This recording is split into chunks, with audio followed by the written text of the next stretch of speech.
ಹಾಗಿದ್ರೆ ಕಾಶ್ಮೀರಕ್ಕೆ ಸಂಬಂಧಪಟ್ಟಂತ 25 ಸುದ್ದಿಗಳನ್ನು ಬನ್ನಿ ಈಗ ಕ್ವಿಕ್ ಆಗಿ ನೋಡ್ತಾ ಹೋಗೋಣ. ಪಹಲ್ಗಾಮ್ನಲ್ಲಿ ಏಪ್ರಿಲ್ 18ರಂದೇ ಉಗ್ರರು ಓಡಾಡಿದ್ರು. ದಾಳಿಯ 4 ದಿನ ಮೊದಲೇ ಶಂಕಿತರು ಬೇತಾಬ್ ವ್ಯಾಲಿಯಲ್ಲಿ ಕಾಣಿಸಿಕೊಂಡಿದ್ರು. ಪಹಲ್ಗಾಮ್ಗಿಂತ 7.5 ಕಿಲೋಮೀಟರ್ ದೂರದಲ್ಲಿರುವಂತಹ ಕಣಿವೆಯ ರೀಲ್ಸ್ ವಿಡಿಯೋದಲ್ಲಿ ಶಂಕಿತ ಉಗ್ರರ ಚಲನವಲನ ಸರಿಯಾಗಿದೆ. ಬೇತಾಬ್ ವ್ಯಾಲಿಯಲ್ಲಿ ಮಗಳ ರೀಲ್ಸ್ ಮಾಡ್ತಾ ಇದ್ದ ಕೇರಳ ಮೂಲದ ಶ್ರೀಜಿತ್ ರಮೇಶನ್ ಮೊಬೈಲ್ನಲ್ಲಿ ಆ ದೃಶ್ಯ ಸರಿಯಾಗಿದೆ. ಇನ್ನು ಪಹಲ್ಗಾಮ್ ನರಮೇಧದಲ್ಲಿ ಸ್ವತಃ ಪಾಕಿಸ್ತಾನದ ಮಾಜಿ ಕಮಾಂಡೋವೇ ಭಾಗಿಯಾಗಿದ್ದ ಅನ್ನೋ ಸ್ಫೋಟಕ ಮಾಹಿತಿ ಬಯಲಾಗ್ತಾ ಇದೆ. ಪಾಕ್ನ ಸ್ಪೆಷಲ್ ಫೋರ್ಸ್ ಕಮಾಂಡೋ ಮೂಸಾ ಈ ದಾಳಿಯಲ್ಲಿ ಭಾಗಿಯಾಗಿರೋ ಶಂಕೆ ಇದೆ.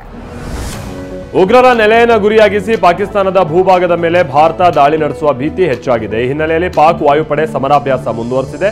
ವಾಯುಪಡೆಯಿಂದ JF-17 ಹಾಗೆ F-16 ಜೆಟ್ಗಳ ಸಮರಾಭ್ಯಾಸ ಶುರುವಾಗಿದೆ. ಗಡಿಯಲ್ಲಿ ಪಾಕಿಸ್ತಾನ ಸೇನೆ ತನ್ನ ಸೇನಾ ಸಾಮರ್ಥ್ಯ ಭಾರಿ ಪ್ರಮಾಣದಲ್ಲಿ ಹೆಚ್ಚಿಸಿದ್ದು ಜನವಸತಿ ಪ್ರದೇಶಗಳಲ್ಲಿ ಯುದ್ಧದ ಟ್ಯಾಂಕ್ ನಿಯೋಜಿಸಿದೆ. ಜನರ ನಡುವೆ ಅಡಗಿ ಕುಳಿತು ಭಾರತದ ವಿರುದ್ಧ ದಾಳಿಗೆ ಷಡ್ಯಂತ್ರ ನಡೆಸ್ತಾ ಇದೆ ಎನ್ನಲಾಗಿದೆ. ಪಾಕಿಸ್ತಾನಕ್ಕೆ ಬೆಂಬಲ ನೀಡಿದ್ದೀವಿ ಅನ್ನೋದು ಊಹಾಪೋಹ ಅಂತ ಟರ್ಕಿ ಸ್ಪಷ್ಟಪಡಿಸಿದೆ. ಪಾಕಿಸ್ತಾನಕ್ಕೆ ಶಸ್ತ್ರಾಸ್ತ್ರ ರವಾನಿಸಲಾಗಿದೆ ಅನ್ನುವಂಥದ್ದು ಬರೀ ವದಂತಿ ಅಂತ ಹೇಳಿದೆ.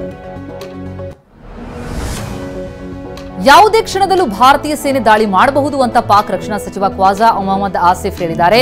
ನಾವು ನಮ್ಮ ಸೇನಾ ಪಡೆಗಳನ್ನ ಬಲಪಡಿಸಿದ್ದೇವೆ, ಯಾಕಂದ್ರೆ ದಾಳಿ ಸನ್ನಿಹಿತವಾಗಿದೆ ಎಂದಿದ್ದಾರೆ. ಉಗ್ರ ಪೋಷಕ ಪಾಕಿಸ್ತಾನಕ್ಕೆ ಭಾರತ ಶಾಕ್ ಮೇಲೆ ಶಾಕ್ಗಳನ್ನು ಕೊಡೋ ಪ್ರಯತ್ನ ಪಡ್ತಾ ಇದೆ. ಪಾಕ್ ವಿಮಾನಗಳಿಗೆ ಭಾರತದ ವಾಯು ಪ್ರದೇಶವನ್ನ ಬಂದ್ ಮಾಡಲಾಗಿದ್ದು ಪಾಕ್ ಕಂಗಾಲಾಗಿದೆ. ಪಾಕಿಸ್ತಾನದಿಂದ ಮಲೇಷಿಯಾಗೆ ನೇರ ಸಂಪರ್ಕ ಇತ್ತು. ಇದೀಗ ಚೀನಾ, ಮಯನ್ಮಾರ್, ಥೈಲ್ಯಾಂಡ್ ಮಾರ್ಗವಾಗಿ ವಿಮಾನ ಸುತ್ತಿ ಬಳಸಿ ತೆರಳಬೇಕಾದ ಸ್ಥಿತಿಗೆ ಪಾಕ್ ಬಂದಿದೆ. ಪಾಕ್ ರಕ್ಷಣಾ ಮಂತ್ರಿ ಟ್ವಿಟರ್ ಖಾತೆ ಬ್ಲಾಕ್ ಆಗಿದೆ. ಖ್ವಾಜಾ ಆಸಿಫ್ ಟ್ವಿಟರ್ ಖಾತೆಯನ್ನು ಭಾರತ ಬ್ಲಾಕ್ ಮಾಡಿದೆ. ಖ್ವಾಜಾ ಆಸಿಫ್ ತಪ್ಪು ಮಾಹಿತಿ ಕೊಡ್ತಿದ್ದಾರೆ, ಟ್ವೀಟ್ ಮೂಲಕ ಸುಳ್ಳು ಸುದ್ದಿ ಹಬ್ಬಿಸ್ತಾ ಇದ್ದಾರೆ, ಭಾರತದಲ್ಲಿ ಉಗ್ರ ಕೃತ್ಯಕ್ಕೆ ಬೆಂಬಲಿಸ್ತಾ ಇದ್ದಾರೆ ಅಂತ ಪಾಕ್ ರಕ್ಷಣಾ ಮಂತ್ರಿ ವಿರುದ್ಧ ಕೆಂಡಕಾರಲಾಗಿದೆ. ಕೇಂದ್ರ ಗೃಹ ಸಚಿವ ಅಮಿತ್ ಶಾ ನೇತೃತ್ವದಲ್ಲಿ ಮಹತ್ವದ ಸಭೆ ನಡೆದಿದೆ. ಗೃಹ ಇಲಾಖೆ ಕಚೇರಿಯಲ್ಲಿ ಮೀಟಿಂಗ್ ನಡೆದಿದೆ. ಸಭೆಯಲ್ಲಿ ಪ್ರಮುಖ ಅಧಿಕಾರಿಗಳು ಭಾಗಿಯಾಗಿದ್ರು. NSG, BSFನ DGಗಳು ಸಭೆಯಲ್ಲಿ ಭಾಗಿಯಾಗಿದ್ರು. ಸಶಸ್ತ್ರ ಗಡಿ ಭದ್ರತಾ ಪಡೆಯ ADG ಕೂಡ ಸಭೆಯಲ್ಲಿದ್ರು. ಪಹಲ್ಗಾಮ್ ದಾಳಿ ಹಿನ್ನೆಲೆಯಲ್ಲಿ ಪ್ರಧಾನಿ ನರೇಂದ್ರ ಮೋದಿ ನಾಳೆ ಭದ್ರತಾ ಸಚಿವ ಸಂಪುಟ ಸಭೆ ನಡೆಸಲಿದ್ದು ಬೆಳಗ್ಗೆ 11 ಗಂಟೆಗೆ ಚರ್ಚೆ ಶುರುವಾಗುತ್ತೆ. ನರಹಂತಕರ ವಿರುದ್ಧ ಕೈಗೊಳ್ಳಬೇಕಾದಂತಹ ಕ್ರಮಗಳ ಬಗ್ಗೆ ಮಾತುಕತೆ ನಡೆಸಲಿದ್ದಾರೆ. ಪಹಲ್ಗಾಮ್ನಲ್ಲಿ 26 ಪ್ರವಾಸಿಗರ ನರಮೇಧ ಹಿನ್ನೆಲೆಯಲ್ಲಿ ಸಂಸತ್ ವಿಶೇಷ ಅಧಿವೇಶನ ಕರೆಯೋದಕ್ಕೆ ಕಾಂಗ್ರೆಸ್ ಒತ್ತಾಯಿಸಿದೆ. ಲೋಕಸಭಾ ವಿಪಕ್ಷ ನಾಯಕ ರಾಹುಲ್ ಗಾಂಧಿ ಹಾಗೆ AICC ಅಧ್ಯಕ್ಷ ಮಲ್ಲಿಕಾರ್ಜುನ್ ಖರ್ಗೆ ಈ ಸಂಬಂಧ ಪ್ರಧಾನಿ ನರೇಂದ್ರ ಮೋದಿಗೆ ಪತ್ರ ಬರೆದಿದ್ದಾರೆ.